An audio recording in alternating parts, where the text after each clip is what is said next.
Hello, everyone. I am Ben Johnson, and this is the Perpetual Chess Podcast. Perpetual Chess is a weekly interview show where top chess players, authors, content creators, and accomplished amateurs discuss their careers and share stories and chess improvement tips. Perpetual Chess is a part of the Blue Wire Podcast Network, and we'd like to give special thanks to our presenting chess education sponsor, Chessable.com. For more information about the show, you can go to perpetualchesspod.com. But without further ado, let's get to the show. Hello, everyone, and welcome to a Chennai Chess Olympiad bonus edition of Perpetual Chess. I have to be honest, listeners, I wasn't even planning to do an Olympiad bonus pod, but I should have. For listeners who don't know, the Olympiad, of course, is basically the Olympics of chess.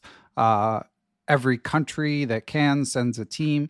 You get 4 players per team, and they line up, and it creates a lot of team spirit and rooting for your country and camaraderie amongst the participants. The Olympiad has such a rich historical legacy. It's always been one of my favorites tournaments, and this year I've been watching it a lot, and it's been so entertaining. But most of all, when I watch the interviews and stuff, everyone just looks so happy to be there. So I wanted to hear more about this tournament firsthand. So it wasn't easy to do so, but I managed to line up a couple of guests joining us from Chennai. First up is Grandmaster Axel Bachmann. He is the top player in Paraguay and a 6-time Chess Olympiad. So he shares some great perspective on how this Olympiad compares to others, what the conditions are like, what surprised him about it, and of course he talks about how the Paraguay teams are doing in his own games in this Olympiad against Fabiano Caruana and Badur Japova, just to name a couple. And then I'm also joined by the famous Mr. Dodgy, secretly known as Michael Duke. Those of you on Twitter likely know Mr. Dodgy. He's got like 23,000 followers. Very amusing. Finger on the pulse of chess. He also works for Chessable, so he's there in a professional capacity, but able to take it all in and tell some fun stories. He's also coaching the team from Jersey, which features Lula Robs of Twitch/Twitter fame, among other participants, team members. So Dodgy, of course, is a chess fan, so it's fun to hear his perspective on the tournament as well. As for what's going on in the tournament standings change so quickly, so I'm not going to spend too much time telling you all who's leading because I'm recording this late Thursday night. By the time you hear this, round 7 will likely be in full swing, and it could change.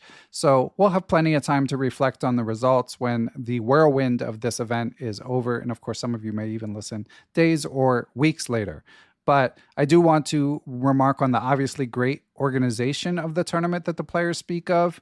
I've been watching a lot of clips and short interviews of the players on Chessbase India and chess.com India, and highly recommend that curious listeners check out those channels. Often the videos are pretty short. Also want to give a shout out to Levy Rosman, Gotham Chess's recaps. There's so many games and so much action each day, so it's nice that he shows you about 10 games in 30 minutes. And there's just so much interesting chess going on. So if you're a Chessable Pro member, be sure to check out Bryan Tillis's recaps of all the tactics that go on. There's just so much. So, I mean, for posterity, I will briefly note that as this is recorded, Armenia is narrowly leading the U.S. They play today when you guys hear this, or, will have already played. India leads the women's tournament, but the biggest news after 6 rounds is the breakout performance of GM Gukesh, 16 years of age and 6 out of 6 on board 1 in his first 6 rounds. He's beaten 2 IMs and 4 GMs, just amazing. And as Axel Bachmann and I talked about, another young phenom, Abdusatorov of Uzbekistan, has been crushing it, although he did finally lose a game to GM Hari Krishna after my interview with Axel was recorded. But the bottom line is a story that's come up often here on Perpetual Chess. Younger players are getting better faster than ever, and that is a trend which shows no signs of slowing down. But we'll have time to talk about the results when it's over, and I'm sure I will feature some interviews with Olympiad participants in the coming weeks and months. I will say I'm not going to be covering the Olympiad like right away when it's over. We've got some of those interviews already recorded. But in the meantime, I hope you guys enjoy hearing the perspective of what it's like to be there. When I watch and see the chess, that's the element that I want to hear. So I hope that you do too. So we'll get you to it in a minute. I'd like to thank our sponsors, Chessable and Aim Chess. Be sure to check out Bryan Tillis's course on Chessable. Lavana Ronian, when not competing in the Olimpiad, just dropped a Chessable course, so be sure to check that out. And Aim Chess, of course, is a great way to work on your online game, get insights and drills based on the data that its algorithm collects. Use the code Perpetual30 if you decide to sub. So, without further ado, let's get you to the interviews. First up, we have Grandmaster Axel Bachmann giving you the player's perspective, followed by the inimitable Mr. Dodgy. So, quick break, and then we'll get you to the interviews. Thanks for listening, everyone, and we will be back on Tuesday with a non-bonus Perpetual Chess. Take care and enjoy. And we are here, and I am joined by Grandmaster Axel Bachmann. Axel, of course, has been a top 100 player in the world with a peak rating of 2662. He is Paraguay's highest rated player. He's won many tournaments. This is his 6th Chess Olympiad. He is also a chess trainer, teaching people who are good at chess as well as myself. He is a font of chess information, and he's got some amazing chess stories from his years on the professional circuit. But this is an Olympiad-focused episode. So we're going to talk Olympiad today, and then someday I hope to get Axel back to hear even more stories. But let's welcome Axel Bachmann. He is joining us from Chennai. It's Wednesday for him, Tuesday night for me. Good morning, Axel. Morning, Ben. I'm very, very happy to be with you again here. And yeah, we're here in India. Things have been very, very, very, very great. I have to say, they are making a great effort to make everyone happy. And yeah, we will see how the final part of the Olympiad goes. Okay, because Axel, I've heard a lot of concern coming into the Olympiad about like organizational issues, people having trouble getting visas. Chennai, like the seaside pictures I've seen look beautiful, but you also hear some concerns about the economic conditions in India. But Axel, everything I've seen from people online has been effusive. People seem to be having a great time. Is this just all like a big conspiracy, or are things really going well? No, I have to say, people here, it's my first time in India, so obviously I didn't know exactly what to expect. I've been suffering Indians over the board. So, Right. obviously that's a little bit different. But people here have been like very, very, very kind. It's probably the most amazing return I received from people all over the place. It's not that, only at the hotel, which is kind of expected. It's like when you walk on the street and you kind of ask someone about something, they're always trying their best to make you feel that you're, more than welcome. So I have to say that, I have to be honest as well. My expectations were not very, very high in terms of, obviously, I understood they did not have a lot of time to organize, but they have been putting a lot of effort. Yeah. That's good to hear. And where you're staying, Axel, in relation to the playing venue? I mean, that's probably my only issue, or the only issue that our team has. We are very, very far from the playing venue. I understand they try to do their best, but we're kind of 1 hour away from the venue, which makes it a little bit tough. Because obviously when you go for the first round and you're all happy, you don't feel that way. But after losing a long 5-hour match, and you have to go back, and the traffic is quite heavy as well, and you know that you're not going to get there until an hour passes. So that's the only concern. I know a lot of people have been pretty lucky about it, but our situation is a little bit different. Yeah. Okay, yeah. So they've got people staying all over the place. And for you guys getting to and from the venue, are you taking cabs or shuttle buses, or what's happening in No, that they respect? actually offer bus transportation. They have been very, very good at that, because they offer different times, and from the hotel, and leaving after the round, the service has been pretty good. But it's a quite long ride. But yeah, I mean, I Yeah. believe we are actually in the worst scenario in that sense. I know people that have to go like 30, 40 minutes, but no one like as long as one Well, hour. okay, at least tell me, Axel, you guys aren't the only team there. No, we're not. I mean, we share Okay. that moment, that magical moment. Okay. Uh, I'm glad to hear that. And I heard an interview with Jan Gustafsson with Peter Svidler and Peter Lecoq. He was joining them, and he mentioned I think he's staying somewhere closer. But he mentioned that he's discouraged from leaving basically a sequestered area within India. Like they if they say if you leave the premises, like they send basically handlers with them. Is it now? It sounds like you're staying further away. So is there that dynamic in place for you too, Axel? Yeah, I mean, they always ask us because we actually like to walk around and get to know a little bit more than the hotel and the playing venue, right? So we have some sort of interaction with the Indian culture, and that's right. I mean, they normally ask whether you're leaving for 10 minutes for a walk or whatever, and there are a lot of police guys around the hotels. But to be honest with you, I don't feel there's any sort of concern regarding security here. I mean, I don't know. Obviously, I have been here for a week or so, and the I don't spend a lot of time at the street, but it really feels that no one is very, very unsafe here.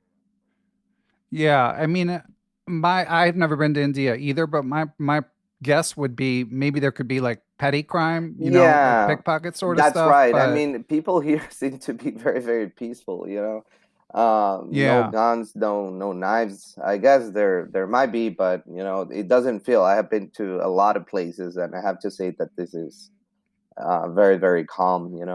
And although you're right, I mean, the economic, I mean, you see a lot of poverty. I'm not going to hmm say, but I also come from a country that suffers that problem, so it's not a big concern in terms of, oh, this is coming. Probably what recalled my attention the most is the cow walking. So on the streets, right. that is kind of unusual for me. But other than that, I mean, it seems Do they walk on the sidewalk or in the like street part? they are the bosses. They can walk they can Makes walk sense. wherever they want. That makes sense. And Axel, as I mentioned at the top, this is your sixth Olympiad. You took a couple off. So I'm curious how it feels to be back and how this compares with your prior experiences in many different places, obviously. Yeah, I mean, I have been playing pretty much no tournaments at all. And although I love chess, I actually work with chess and I see chess every day. This Olympiad is a little bit different because although our team is pretty competitive and we really want to do our best, it's not the same as before. I'm not saying that I was trying to become a world champion or so, but I had like different expectations before. It's more about helping the team and enjoying the moment. And obviously, I was very, very happy uh, to be part of the team, and not only for the chess objective, but also because this is the kind of tournament where you can see a lot of friends from years and years, and it's kind of a unique opportunity to share that moment. So it's pretty great. I mean, I'm only 32, but I had a lot of opportunities to represent my country. And in terms of, that kind of tournament is my favorite as well. You can play a lot of very, very good tournaments, like open, strong tournaments, but nothing like this, where you can represent and Yeah. you kind of team up with your colleagues in Paraguay. That's part of the reason we kind of always do well in this kind of Olympiads is because the team environment we have is great. So that makes a Uh, lot easier. Okay, yeah, that makes sense. Yeah, and that's sort of the sense I get as a fan. I mean, it just the atmosphere feels so lively. It feels so collegial, like everyone knows everyone. So that's kind of why I wanted to talk to a few people just to get that sort of perspective. But I suppose, Axel, we should talk about the chess a little bit now. All right. Now you mentioned that your team's ambition, you didn't come in thinking we're going to win this. But in the second round, obviously, you guys got to play the United States, and you played Fabiano Caruana and had black, and actually had the winning side of a draw. You drew the game, Yeah. but you had a bit of a chance. So, what was that experience like, and how different is it than a typical match when you're playing one of the higher seeded teams? Yeah, I mean, obviously, I have to be honest with you. We all can see that Fabi is not doing that great. I could feel during that game. I expected to suffer a lot more. I am Uh huh. completely honest. You can feel when a player is not doing or performing their best. But still, obviously, when you face a team as the US, you kind of go to the match trying to do your best, not thinking about a result. But it sounds kind of unrealistic, but we kind of expected to put up a fight, because we kind of assumed that they were coming, kind of relaxed, knowing that it was a pretty weak team compared to theirs. And they suffered quite a bit at some moment. All the boards were kind of complicated, and we had Sam facing huge trouble in board number 4. So it was a pretty intense moment, and you could feel that they were quite anxious or worried about this situation. So it has been quite a fun ride. Of course, 6 rounds remaining. We lost yesterday a match that was looking very, very good. At some point, we had all 4 boards fighting very, very well, and it's part of it. But what makes me feel very, very happy and proud is that I'm pretty sure no one wants to face us in terms of having an easy match, despite the rating difference. They are kind of expecting a fight no matter what. Yeah, that's good to hear. And obviously, the match you guys just lost that you alluded to was against Georgia. So you played Grandmaster Bador Jabava. Yeah. Obviously he's not at his peak in terms of rating either, but very creative and Yeah. dangerous player. I know the result didn't go the way you wanted, Axel, but what was that experience like? No, it's fantastic. Playing Jovava with 2585 is obviously kind of unfortunate because when he's at his peak, he can be easily at 2700, right? And especially in the Olympiads, I remember an Olympiad in 2016 where he won a gold medal at board number 1. So Oh yeah, I remember he that. Yeah. performs very, very well in these team events. I mean, Georgia in general. So we knew it was a very, very tough match. They are not as high rated as it seems, but we really had you look at the result and you might say, no, this guy's crazy, right? We lost 3.5 against the half, but we really had some really good chances. I mean, my game against Javava was very, very tense. We were close to the time trouble, and I decided to take a very, very risky decision of just opening up. And it could go either way, but regarding the team situation, we needed to risk a little bit more because we lost the game on board number 3 that wasn't expected to happen. And that's the magic of team events, because a lot of decisions that you might not come up with in a regular event happen in this kind of events, and that's I really like it though. So basically, you're blaming your teammates Yeah, for your obviously, I loss. told the guy, no, of course not. I mean, he took a risky decision. He had the chance to go for a draw, and a lot of the times it goes either way. He can take a risk and win, but this time it didn't work.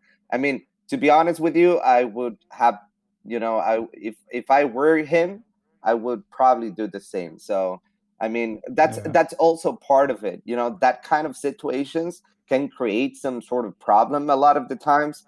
But since we have been playing for a few Olympiads and we're confident with each other, there's nothing to be said about that. It's just words of encouragement, and it didn't go the way we wanted, but next time we'll be there.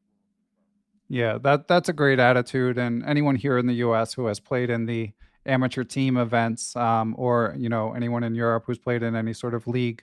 Like obviously we're on a much smaller stage, but you still feel that That's team dynamic, That's exactly. I mean, this applies for every single team event, because I mean, obviously you're playing your own game that doesn't change, but a lot of decisions, whether you're going to go for a risky decision or not, it kind of depends. And it's very, very important to feel the support of your teammates, because a lot of the times, imagine you take that risky decision, it goes wrong and people get mad at you. I mean, it's the worst situation possible because next time you will feel less confident about your decision making, and obviously that's not good at all.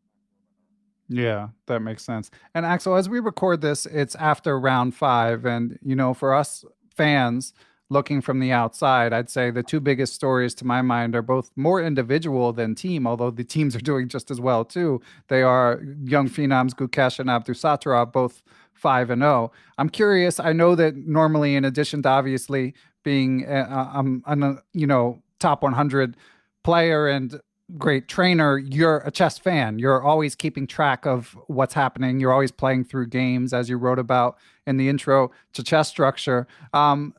Do you still are you still able to do that at a tournament like this, or is there just too much going on? It sounds a little bit crazy, but the first thing I do, or actually the second, now that I'm a dad, the first thing is talking with my wife and my son. But the second thing I do after I get back to the room after that 1 hour trip is get to my cell phone and look at the games. Oh, that's Because, great. Yeah. obviously when you're at the room, you try to keep track of some of them, but it's kind of a long walk, and you want to be around your match as well. So it's not that easy. Obviously, when we played against the US, it was fantastic because we were at that part of the room, but it's hard to, it's hard to return there. I'm pretty sure it won't Yeah. happen, or I mean, if it happens, that will be great. But that's I'm keeping track. Of course, the to be honest, I'm not saying it's not a surprise, but Gukesh has been performing very, very well, and Abdusattorov is just a monster. I mean, those two guys, I won't be surprised if they are in the top leagues in a year or so. If they Yeah. are not there, is not because they are not good enough. It's more about the chances to play against this kind of people. Yeah. It's so impressive. Yeah, The I the mean, young generation. at this point, I mean, it's hard to say because they are very, very young. But India too seems to be one of the main candidates, because I don't Yeah. see a weak spot in that team. It's maybe their rating is not as high, but they are all performing, and it seems like they are enjoying the support of their crowd. A lot of the times it might be an issue to play in your country because you kind of, and here in India, they are kind of passionate about it, because you can feel Right. the crowd being after them. And obviously it really depends on your personality, because a lot of people kind of overperform when that happens, but a lot of people kind of suffer that pressure, right? Because when it goes wrong, it's not the same, and you kind of feel disappointed for not only for yourself but for the people that is kind of after you. Yeah. Yeah. Magnus himself, even I think it was after round one or round two, was saying India two he considered more dangerous than India one, and they're both doing great. But Yeah, yeah, no one wants to play the kids. no That's one, the, no one. I mean, it's pretty clear, and they are at 5-0. I mean, obviously everything can happen, and I still believe that despite the fact that it doesn't seem like the US is in their top shape, they're still the heavy favorites. It's, I okay. mean, they're just too good. Even at Okay. in a bad day. Okay, well, time will tell. It will be interesting to see. So Axel, I don't want to keep you too long, but do you have any other sort of big observations you would share, like anything that someone watching at home might not appreciate about the tournament that you being there do in terms of like the conditions or the atmosphere, especially? I mean, I have to say that obviously the culture is different. I mean, whenever you come to a country like this, or any country that is slightly different or different than your country, you have to come up with an open mind kind of thing, because people act different. and that doesn't feel is wrong or bad, but it's just different, and the food part is different, you know. In my opinion, obviously food has been great, but for some people it might be a little bit different. I kind of like cows, but not walking on the street, So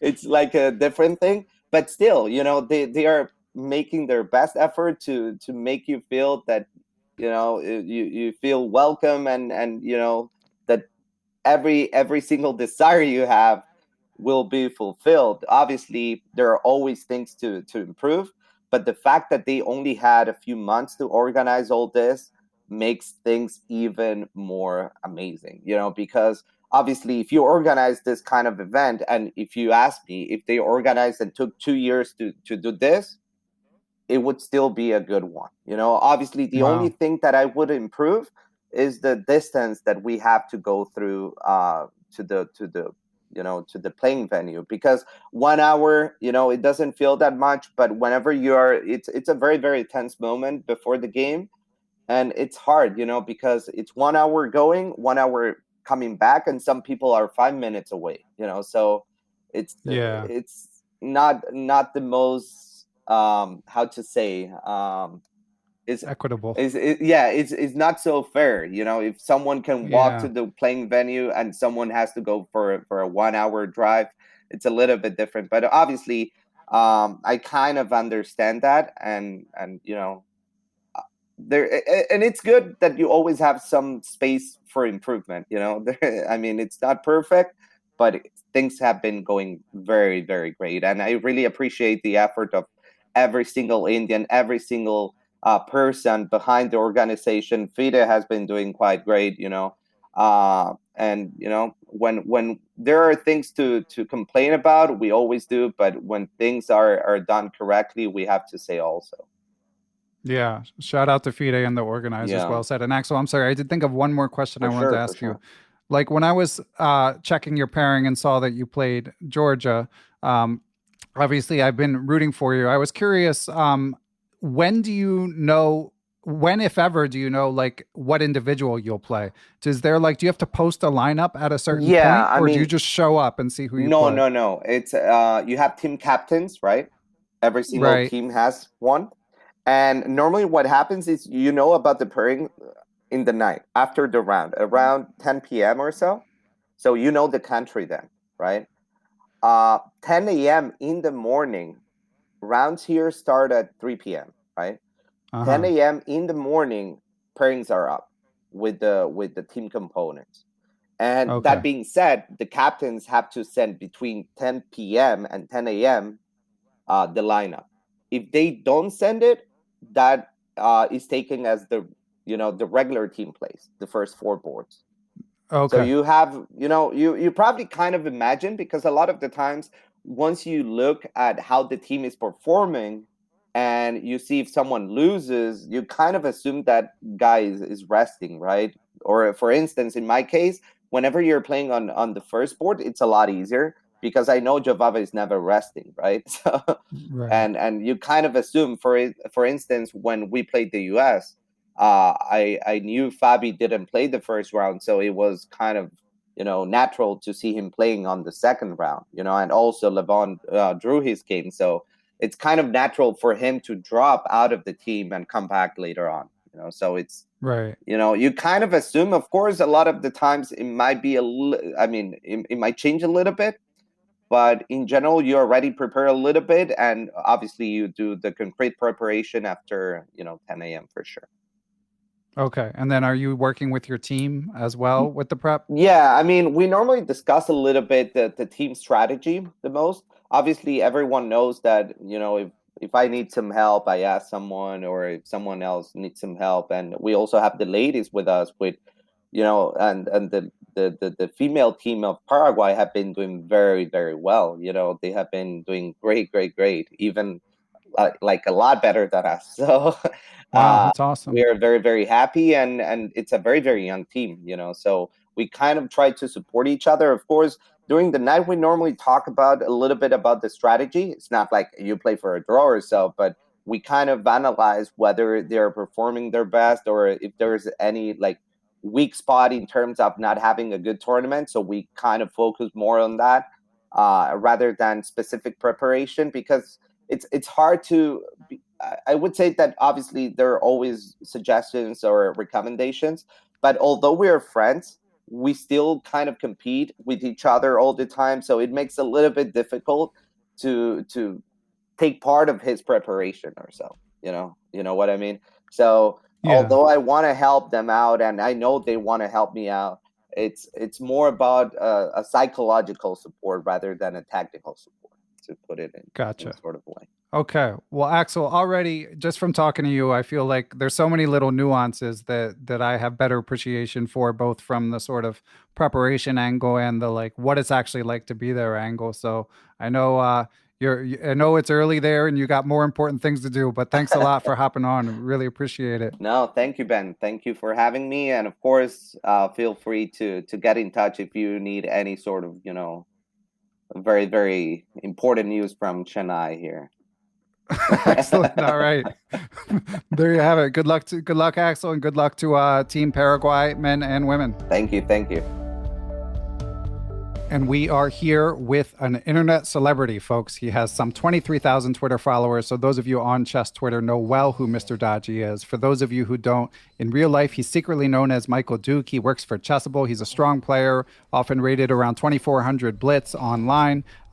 He's known for his witty and entertaining and trenchant observations on Twitter, has his finger on the pulse of chess, and somehow talked his way into heading to Chennai. So with that in mind, he's also their coaching, we should say, the Jersey women's team. So he can give lots of perspectives about what it's like there. Let's welcome the famous Mr. Dodgy. Thank you very much, Ben. I'm really glad to be here, and that's the best intro I've ever had. Wow. Well, you may be a bit biased there, but yeah, anyway, sure. I am quite happy to have you. It's overdue, but I'm excited that you can give so many perspectives, because I wasn't really planning on doing a Chennai bonus podcast, but then as I'm watching it here far, far away in New Jersey, not Jersey, I just remembered it's the most amazing tournament ever. It is so much fun. I feel like every player, when they interview them, is grinning ear to ear. You know, the seaside pictures of Chennai look beautiful. So I wanted to hear from a couple people, and who better to hear from than someone like you, who is, obviously players give a great perspective, but you have a bit more time to sort of soak it all in. So how has it compared to your expectations? Michael, aka Mr. Dodgy. Yeah, it's been fantastic. I mean, firstly, it was a little bit disappointing that New Jersey weren't able to send a team this year. I was really hoping to see them, but we start with the Twitter inside jokes right from the beginning. Yeah. No. Yes, some of you. Yes, I'm disappointed. Although I still wouldn't have made the team. But anyway, go ahead. Yeah, no, the entire experience for me has been fantastic. I mean, right from it was a super long journey.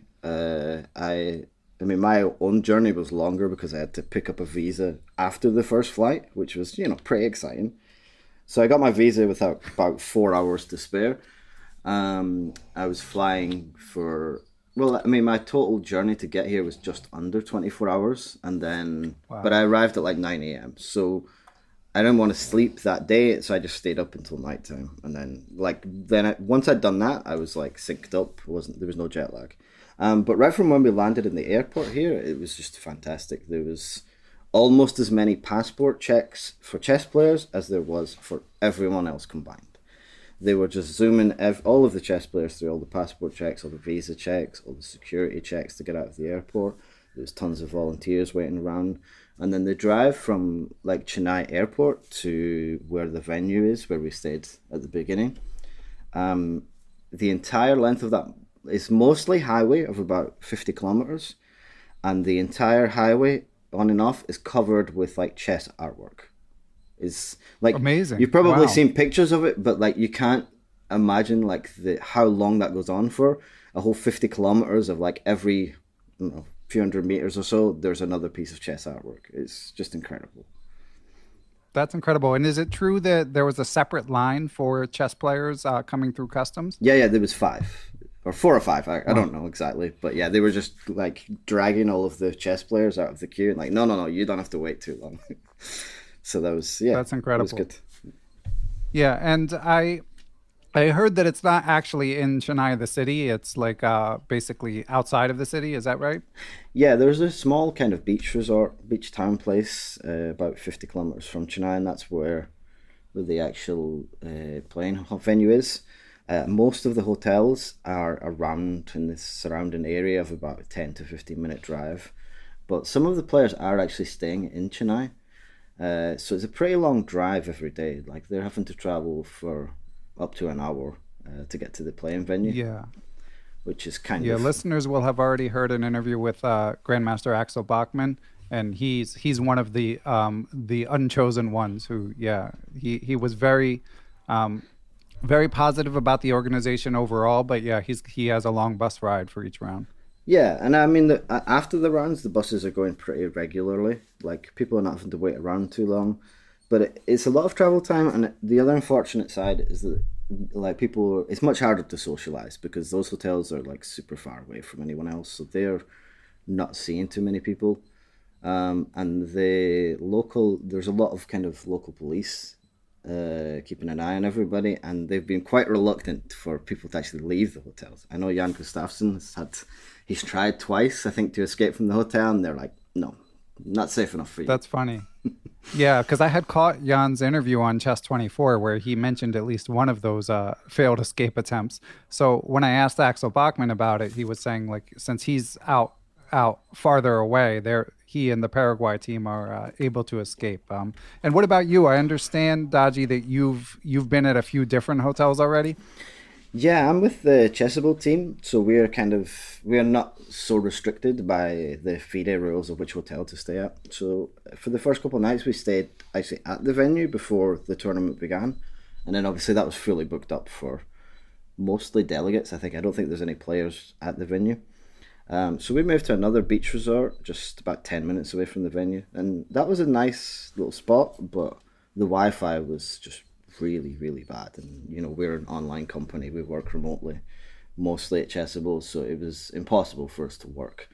But we managed to move to another one, and this has been pretty fantastic so far, so I have no complaints about this hotel. You're really committed to the bit that you're doing some work while you're there, huh? Yeah, like I have to pretend, but it's getting Right. harder every day. Like at the start at the Chessable booth, we've got a booth in the expo center at the Olympiad, and at the beginning, like we were giving out T-shirts and gift bags and all this stuff, but all the T-shirts are gone now. We still have some gift bags left, but it's hard to even pretend I'm spending the day giving out T-shirts when we don't have any left. So there's that. Right. Well, I mean, it's awesome. And by the way, I hope I can out you, Dodgy, as the producer of the indispensable Chicken Chess Club. Is that allowed, or am I going to have to edit this out? You can leave it in if you want. I don't know if I'll get too much blame for some of our audio problems. I mean, some of them are Um, probably mine for not yelling at people too much, but also we've had some bad luck with Peter Heine Nielsen's ever-growing collection of microphones because he keeps losing them or leaving them behind in places. So he's bought so many microphones now at this point that I suggested he bring them all to Chennai, and he just sets up a stall at the Olimpiad, like selling microphones for streamers, and maybe he can make some money back. But yeah, that's what I've yeah, been I doing. like it. I like it. That's a good idea. So paying for his own flight, paying for his own flight for the FIDE vice presidential candidacy and paying for his own mics. Just the dedication is staggering.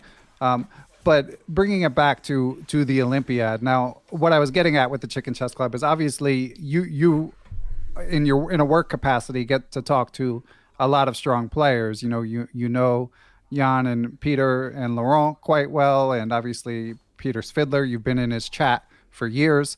But I'm sure have you had any firsthand encounters with other famous chess players that have that are quite memorable? I did have a very special one at the Bermuda party. Like, and this was even by, like I've been incredibly fortunate with like the people that I get to talk to, and and basically I get to talk to people that I've idolized for quite a long time, and they're just genuinely some of the best people. But at the Bermuda party, I did get asked for a selfie by one of the players, and it was That's excellent. And it was by Judith Polgar.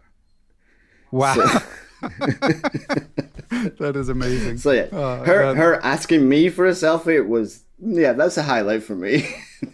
That's incredible. Did she post it? I don't think I caught it online. No, I don't think she's posted it. Maybe it wasn't a great selfie, but I know it happened. No one will believe me. It's fine.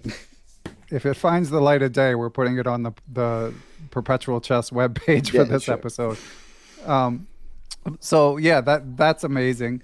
And obviously we know that in addition to being a fan of the personalities, you are a hardcore, serious chess fan, know your chess inside and out.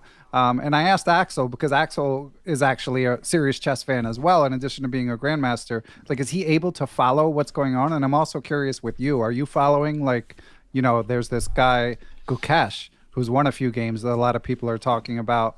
Are you following all of these storylines? Yeah, for sure. I've been following things. I have to be honest. I saw when I'm in the Chessable booth, one of the things I've been doing is keeping an eye on the games. So one of the players on a rest day came through one day and he says, "Oh, how are all the games going?" And he looked at my phone and he realized that I was only really paying attention to the Jersey women's team. I wasn't really following like Magnus and Ish and the Indian kids. But that's been my main focus. But no, one of the things that we have been doing is we've been doing a lot of filming with Chessable, and visually one of the most compelling things that we've managed to record is the reaction when any of the Indian players, but especially the juniors, when they finish their games and they just get completely mobbed as they leave the playing hall. And we've been trying to catch that different days and different players. But yeah, like we're keeping an eye on Gukesh's game. When he comes out, there's just a swarm of people. There's just like hundreds of people around him asking for autographs, interviews, selfies, just taking pictures. There's all these TV cameras. So that's been super cool.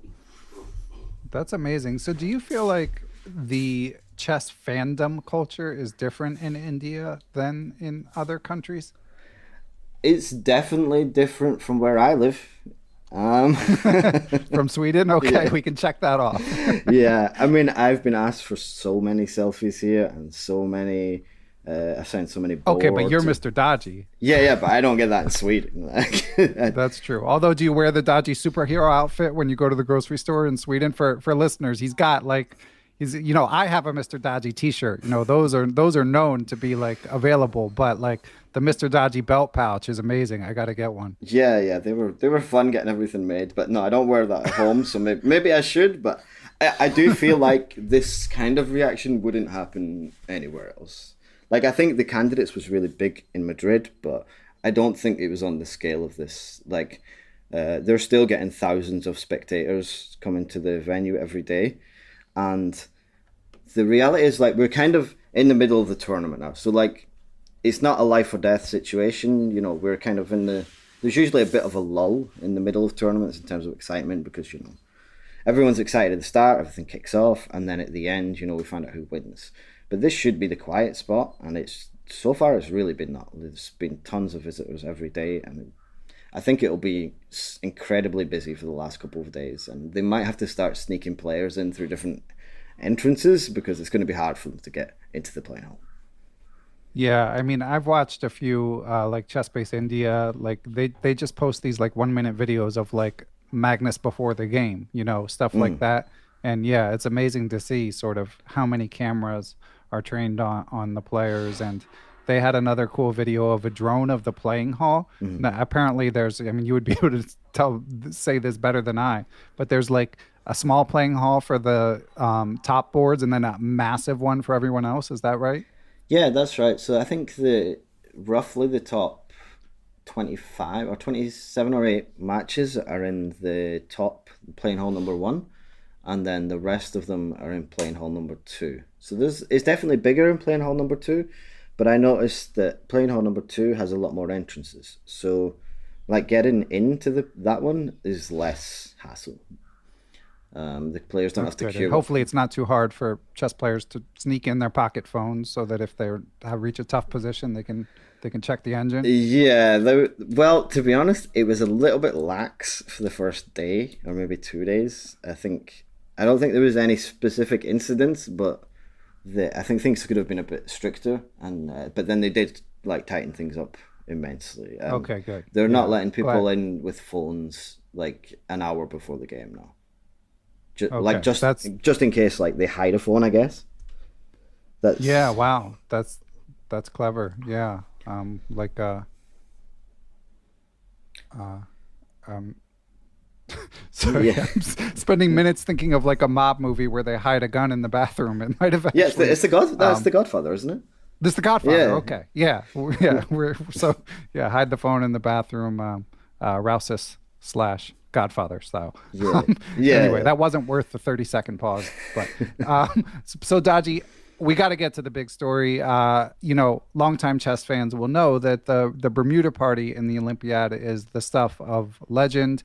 I've mentioned before that obviously the Olympiad, it's so rare that you have such a high percentage of, say, the top 1,000 players in the world. It's got to be over 90%. It's also rare that the male and female ratio is relatively in balance. And then there's a rest day and they have a party. Probably the best stories never get told. But what was your experience like at the Bermuda party? Yeah, it was fun. It was a good night. They put on some entertainment with us, with some fashion shows and stuff, and then they had like a nightclub inside. There was a lot of alcohol consumed for sure. I mean, I mostly stuck to beer, but they like definitely the chess players drunk all of the beer. There was And is it open bar or no? yeah, That's one thing yeah. I It was an wondered about. open bar, and they ran out of beer like 3 hours before the end. It was Okay. they still had other alcohol, but yeah, it was. That's a recipe for disaster on its own right there. Yeah, yeah. And they were just like, no, no beer, and then they just hand you like a mystery drink, and yeah, Wow. so that was a choice. I didn't see anything too crazy happening. There was definitely some people who were they had a lot to drink, and maybe it wasn't people you would think of. People kind of high up in FIDE, and some super strong grandmasters were a little bit worse for wear. But overall, it was a good night. I went with the Chessable guys. I think 4 of us ended up going in the end, and we all had a good time. Okay. Glad to hear it. A nice, you know, family-friendly rendition of the Bermuda party.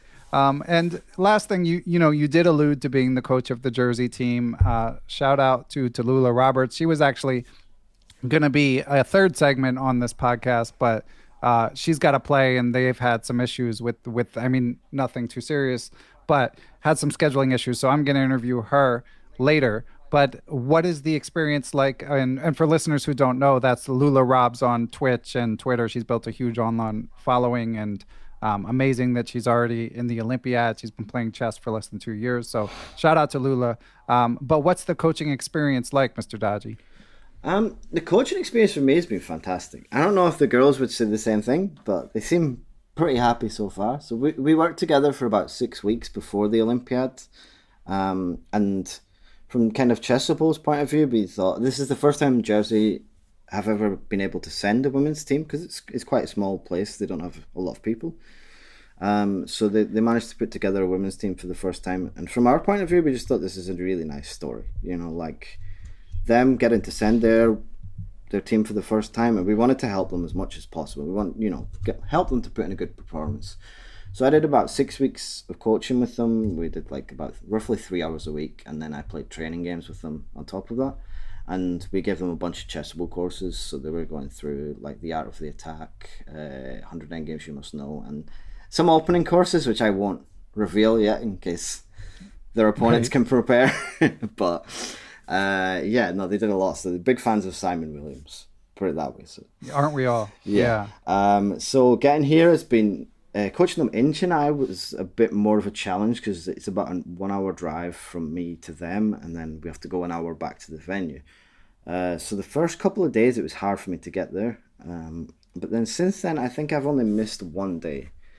I've been going up there in a cab every morning. We sit down for a couple of hours. We're not focusing on like specific preparation at the moment, but mostly just trying to work out what kind of positions we're going to get, what the plan should be, how we feel. And since I've been able to get up there, like I think the results have improved. The first couple of days were rough for sure. Like we lost the first 2 matches, which was expected. That was like long before the tournament started, I said like probably the first 2 matches are just going to be a wash. Like we've just played much stronger teams. But then the third match we did play a team that I thought we had a good chance against, and we lost that one as well. But since then we've won and we've drawn 1 match each. Yeah. So and everyone's won a game as well, which was nice. I mean, I wasn't too worried about that, to be honest. I was pretty confident that all of them would win at least 1 or 2 games. But our youngest player, Daisy, she won. There was 2 of them won, I think, in round 4.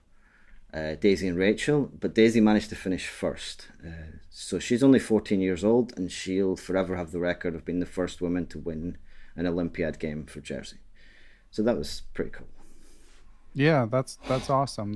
That's good to hear. Yeah, and as you say, small country, population of like 100,000. So, I mean, it's great that you guys were able to help get a team there. Yeah, and sounds like an interesting experience all around. Now, what do you mean by like you don't? It's like the prep isn't so targeted. So you mean you're talking about opening positions, but not necessarily like structures, but not lines, or talking about the player tendencies, or are we already revealing too much, Mr. Dodgy, in this line of questions? I don't think we're revealing too much. So, like a lot of the players that we're going up against, they don't have a huge amount of games in the database. So targeted preparation has not been super easy to kind of get on the board. So, like when there's the opportunity to prepare as deeply as we can, then we've done that. But a lot of the time, we're just kind of looking at like how they play. You know, is this someone who doesn't like sharp positions? Is this someone who doesn't like end games? Like, how did they lose the previous games? Was it from a blunder, or were they played a good game and they were just unfortunate to come up against someone who was just far stronger than them? And I think so far we've kind of judged it pretty well. I think Lula's last 2 games in particular, because she did have a rough start. We played a 1550 rated player who was a little bit higher than Lula, and Lula had the black pieces. So we decided that like she was someone that we could target even with black, and if we create some imbalances and create a little bit of a mess, then it's worth taking the risk, because we felt she would make mistakes, and that's how it paid off, and she ended up winning the game. And then in the last game before the rest day, she played someone a little bit lower rated, but she was super solid. And looking at her games, we decided that she was just not someone that you should take big risks against, because she would likely win. And the game just was very solid. It was an exchange French, and she just pretty much played for a draw. So we got a draw in that one. And then today's game, well, we'll see what happens, but I'm pretty optimistic about the next one. Okay, and are you heading over there to coach? Yeah. Say our goodbye momentarily? Yeah, I'm going to head up there in about an hour, and we'll get started on today's games. But yeah, I'm reasonably optimistic about today's match. We'll see how it goes. But yeah, I'm hoping this will be a good day. Okay, excellent. Well, so many results to track, and yeah, we appreciate your touching on so many subjects. I mean, obviously, Judah asking you for a selfie, that's a tough highlight to top, but I have to ask, Dodgy, before we let you go, are there any other like standout stories that the Perpetual Chess listeners should know here at slightly past the midway point? I haven't talked to Magnus yet. I briefly said hi to him at the Bermuda party, but he was really being swarmed by people, so I didn't want to bother him too much. Yeah, that must be nuts. Yeah, it was weird. I said hi to Anish, and I mean, for me, mostly it's been not so much highlights. It's just been day after day after day. I've got to meet people that I've kind of known online for a long time or kind of worked with. And then I've actually got to meet them in person. That's been pretty cool. So guys like Bada Jabava or Erwin Lamy or Pepe Cuenca and all these different people that I've interacted with online, like every day it's someone new, and everyone's kind of coming back to the Chessable booth to say hi. I saw Eugene Torrey as well at the Chessable booth, legend, which I thought was like super cool. He's someone I've wanted to interview forever, but he's one of these, like, the older guys are often offline, so they're a little harder to track down. Yeah. I think he's the captain of the Philippine team this year. But yeah, like you just turn around in the big expo center, and you can definitely see at least one grandmaster, and then sometimes you can see like an absolute legend of the game like him. So yeah, that was pretty cool as well. Awesome. Yeah. Well, thank you for the perspective. Yeah, it makes me want to be there all the more. But much appreciated, Michael slash Mr. Dodgy. I don't have to tell listeners to follow you on Twitter and check out the Chicken Chess Club. Any other and of course, someday we're hoping for the Mr. Dodgy Invitational #3. But any other closing notes listeners should be aware of? Yeah, check out the Chicken Chess Club podcast. We're going to record a new episode tonight. Where Peter Heine Nielsen's made it to Chennai, so we're gonna get another episode in. I think they're gonna have a lot to talk about because Jan and Laurent have been here for a week now, and I think they've enjoyed themselves. So it should be. Hopefully, the next one will be a good one. Yeah, I reckon it will be. I better get this out before because I know I know I'd be listening to that first. All right, so we'll let you go on that note, Michael. Thank you very much, and just take a lot of notes because next time we chat, I want to hear about the second half of this tournament. Okay. But thanks again. Awesome. Okay, thank you very much for having me, Ben. Bye. Thanks to everyone who helps make Perpetual Chess possible. Big shout out to my producer, Matthew Passy. I'd also like to thank the Blue Wire Podcast Network, with whom we are proud to be affiliated. Be sure to follow us on social media, Beneficial1 on Twitter, at Perpetual Chess on Instagram, or you can join the Perpetual Chess Facebook group. You can email me, ben@perpetualchesspod.com. And of course, last but not least, I'd like to give major thanks to the Perpetual Chess Patreon and PayPal supporters. Those who choose to join that community based on their level of support can do things like submit questions for guests of the show, have access to live Zoom Q&A lectures with grandmasters who often have appeared on the show, going over chess games, answering questions, stuff like that. And you can even get access to ad-free Perpetual Chess if that's your preference. So, but most of all, thanks to everyone for listening, and we will catch you all on the next episode.